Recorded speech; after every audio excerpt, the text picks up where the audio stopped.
Good afternoon and welcome to the Return Homestead.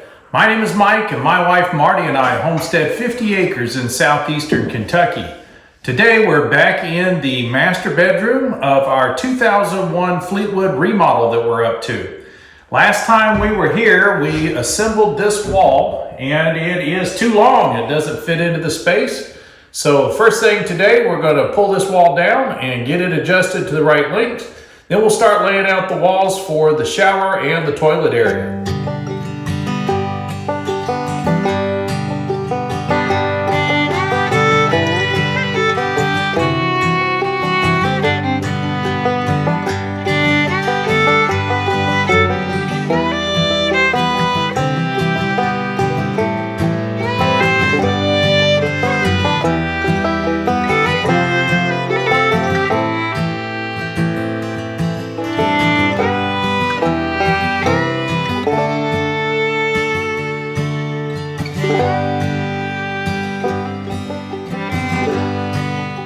Whenever you're adding walls to an already existing space, you do run the risk when you build tight of having a wall be too long when you go to stand it up. This one's not off by a lot, maybe an eighth of an inch at the top, a 16th of an inch at the bottom, but there's no way to pound it into place without distorting the exterior wall of the home, and we don't want to do that.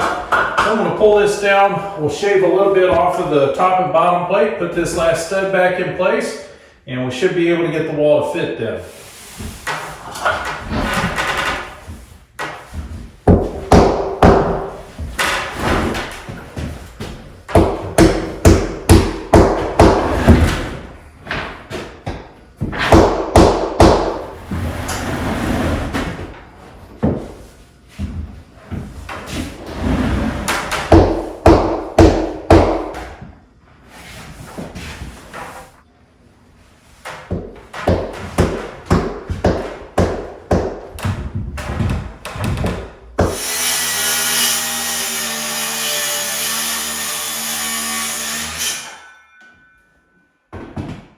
That's about a 1/4 inch shave off the end of the board. Perfectly square, but it'll work.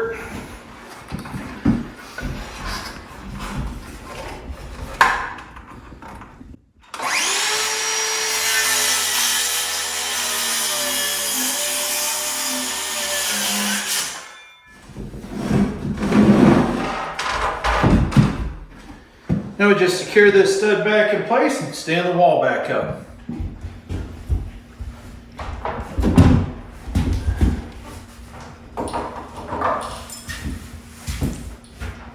Take two. Let's see if this thing will fit now.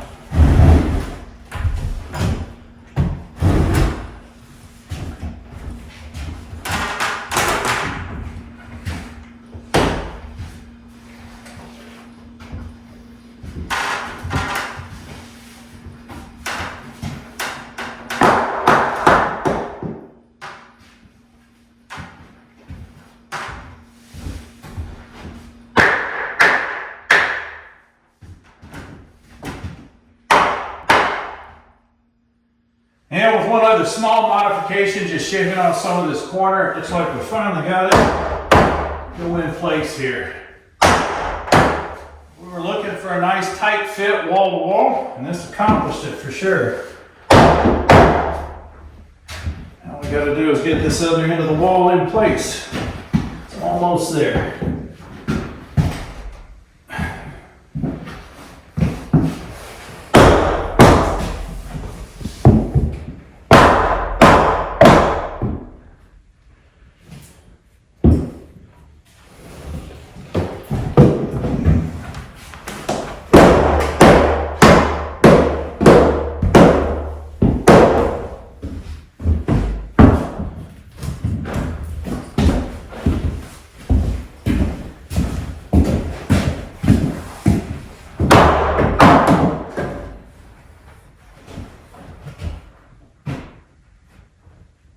Push back this way on the bottom.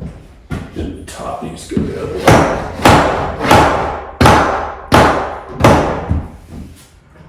How's that look?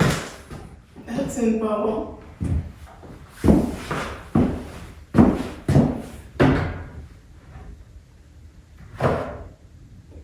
dead bubble.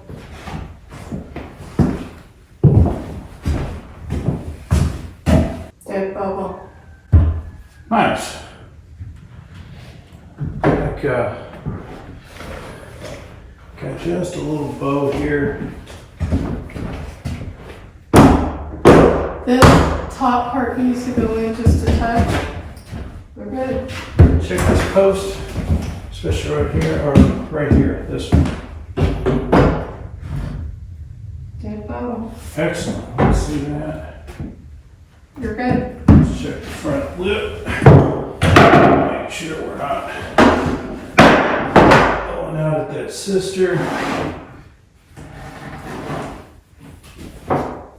Looks like we are just released.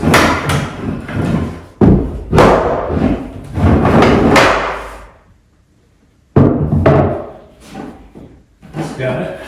Nail it down.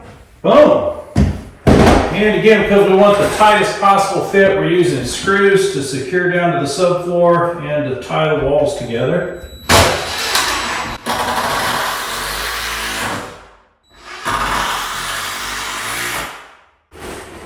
This is the shower doorway. We will be adding an additional 2x4 in here to make the step to the shower. That does need a proper curve, but that means I can go ahead and put some screws in here as well.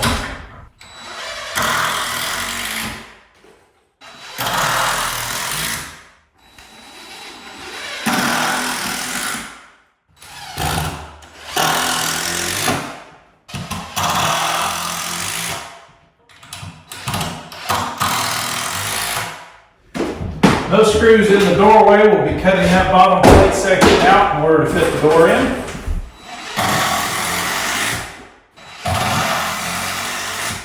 A nice tight connect between the two walls.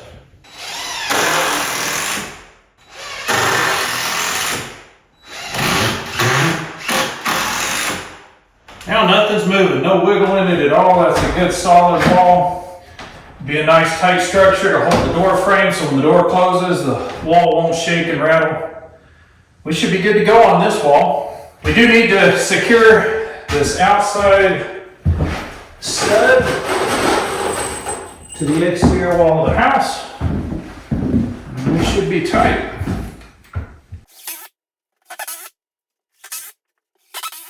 All done. Here. Take that over to the wall. You're still not very useful as a construction partner. Go pick it out.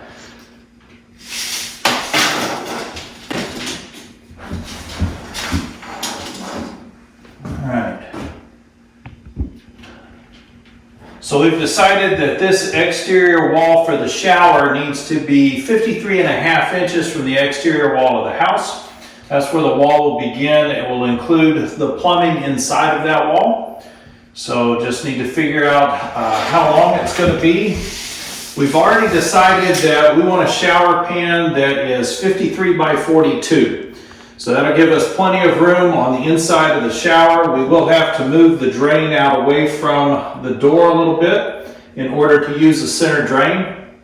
But the odd size of the shower pan means that we're going to have to go with either a custom build, meaning we use deck mud to create our own pre-slope, or we buy one of the new foam shower pans. Now those are custom made to the exact size that you're looking for, and I think that's probably the direction we're going to go. It also means we can give them the exact location of the drain, so we don't necessarily have to move it. We'll take a look at that in more detail, but we like the measurements that we have for the shower pan currently, and it will place the wall far enough out that we'll get plenty of room inside of the shower. So we know that we're going 53.5 inches this way, and then to get this wall, it will end up being, we'll call it 61 inches. So this wall will be 61 inches from the wall that we just stood up. So now it's time to get some bottom and top plates cut and start figuring out stud placement. So before we start assembling walls, we thought it a good idea to review plumbing and electrical because we do have some electrical issues on this side of the bathroom. First off, we have this wire that sticks out of the wall right in the middle of where we want to put the shower. Now this is a terminal portion of the circuit, so it does not extend on to any other portion of the circuit, but it is live currently. So we either have to cap the line off inside of the wall, sticking it inside of a proper junction box, or we need to make use of this end of the circuit. We also decided we needed to have some nightlight in the toilet area, and that means we would need some sort of an outlet for it. So what we've decided to do is to cut off the bottom portion of this wall. We'll pull the wire back, drill a hole through this stud, and we'll pull the wire in, and that will allow us to mount an electrical box here on this stud facing into the toilet room. So that'll be a great location for a nightlight and also makes good use of the circuit that's in the wall and gets it out of the shower. So I've got my bottom and top plates cut. Now it's time to figure out stud placement. That's always interesting when you're not building the wall for the first time or deciding where the plumbing is going to go. So this plumbing is already in place and we do need to build around it, but our 16-inch mark puts us right on top of some of the plumbing. Now I could squeeze a stud in there, but I do have to notch the top and bottom plate around the plumbing, or at least the bottom plate. And if I put a stud here, I'm only going to end up having to cut a hole through it to fish the water lines through. So I think what I'll do is cheat myself back the other direction and drop in a stud at 13.5 inches, and that'll give me plenty of room to notch out the 2x4 for the bottom plate. Don't really need to have a stud in between the plumbing. This vent stands on its own pretty well. It's just going to be unsupported inside the wall. That's just a vent to allow air to be drawn in for the drain to work properly. So I'm going to go back to the 16-inch on-centered spacing. So our next stud is down here at 32 inches. I need to know where I'm notching for the plumbing. Just a little. I'm also going to need support for the bench. So I need to know exactly how big the bench is going to be, or at least where the front edge of the bench will be, so that I make sure I get a stud in behind where the bench is going to attach to on this side of the shower. And we were going with a 42-inch shower pan, so 34 inches out is where the edge of this is going to be.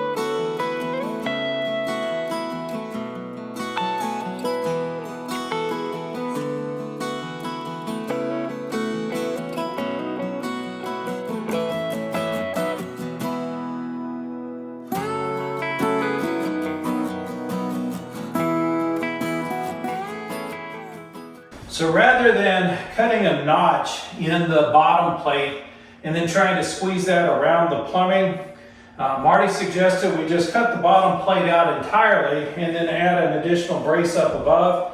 It's not ideal, and I wouldn't recommend this in a doorway or a window. So if you're going to be putting a doorway or window into a stud bay, certainly don't recommend removing the bottom plate to do it. But we're just going around plumbing here. It's not really that critical. We're going to cover all of this with drywall, so you won't even know that this gap in the bottom plate exists. But we do want to brace this up. As you can see, this wall is still pretty unstable because the bottom plate isn't complete. So we're just going to put a brace in that will come in above the top of the plumbing. So because this little brace acts in lieu of a solid bottom plate, I want to make sure this stays extremely secure. Nails are good, but they can pull out. Screws don't pull out, so I am going to add some screws in here now that we've got it in the right position.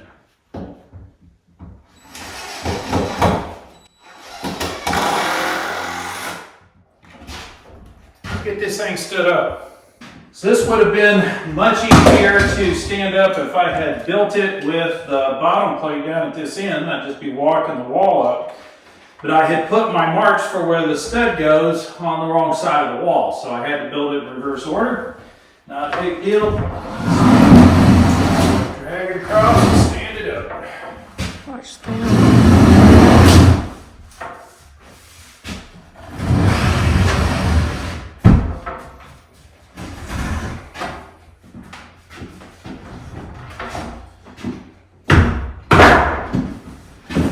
Okay.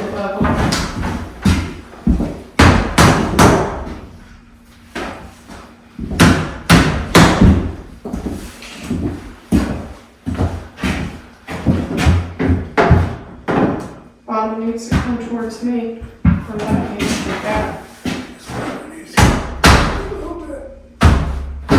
Okay. You're in, Bubble. Just in, Bubble. See this now. Here, let's see.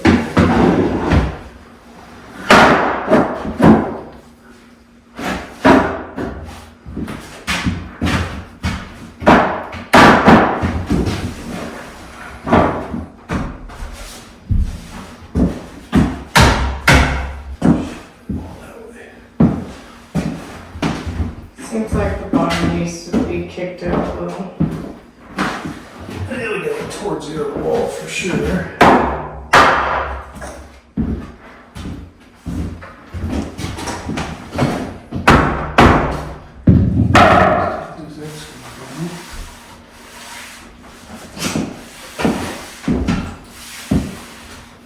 That feels good through there. Okay. We just gotta get plumb. It's just this one little corner Mm-hmm. where the plumbing is. It's out of whack. There we go. I can pull it in. Okay, good. We can do that when you screw it off. Screw down to Mm-hmm. hold it. Grab my screw gun. Okay, I'll get it. Let's check the plumb here. It's in bubble. I mean, it's not perfect, but then neither is the ceiling, so. So we had to trim this wall down a complete ½ an inch. So we had to shave a ½ inch off of each one of the studs because the ceiling kind of swoops down as it heads that way. So it was too tight because we took the measurement on this end of the wall. Everything looks relatively square and plumb here. We've got a little bit of a tweak in the wall right around the plumbing, and we'll pull that out by dropping a screw in it. And hopefully we can get this thing lined up. How are you over here? Check that last one.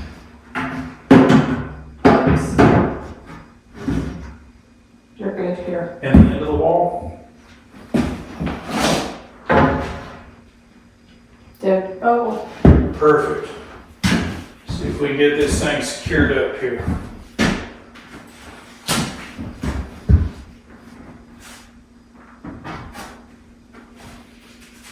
Do you want me to put it on that? Make sure. Yep. Dead bubble.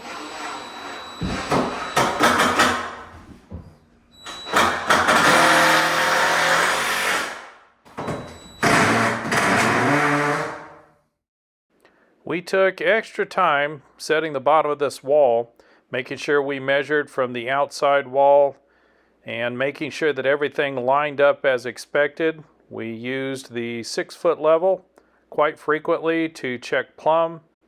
That 6-foot level comes in real handy to making sure the bottom plate of the wall stayed square. We wanted to make sure everything lined up because this is a shower and we'll be laying tile in here. So even the laser level came into play. And finally, we were pretty happy with the result. Everything seemed plumb and square. That's the world of DIY remodel. Sometimes things don't go exactly according to plan. You have to adjust and adapt. We finally got this wall plumbed, not meaning that we got the plumbing into it, which we did, so it's plumbed that way, but it's also plumbed this way. So it is vertically straight, it is horizontally straight, it measures out the right distance from the other wall, so we have confidence that when we build our back wall to the shower, everything's going to line up perfectly. Unfortunately, we're out of lumber again, so we're going to have to head to Lowe's to get some more lumber before we can continue building. We do appreciate you spending all this time with us today in the master bedroom on this remodel. If you haven't subscribed to the channel yet, please do so. And while you're in there, hit that like button. That really helps to promote the videos. Make sure that everybody who would enjoy this content gets a chance to see it. We'll see you next time.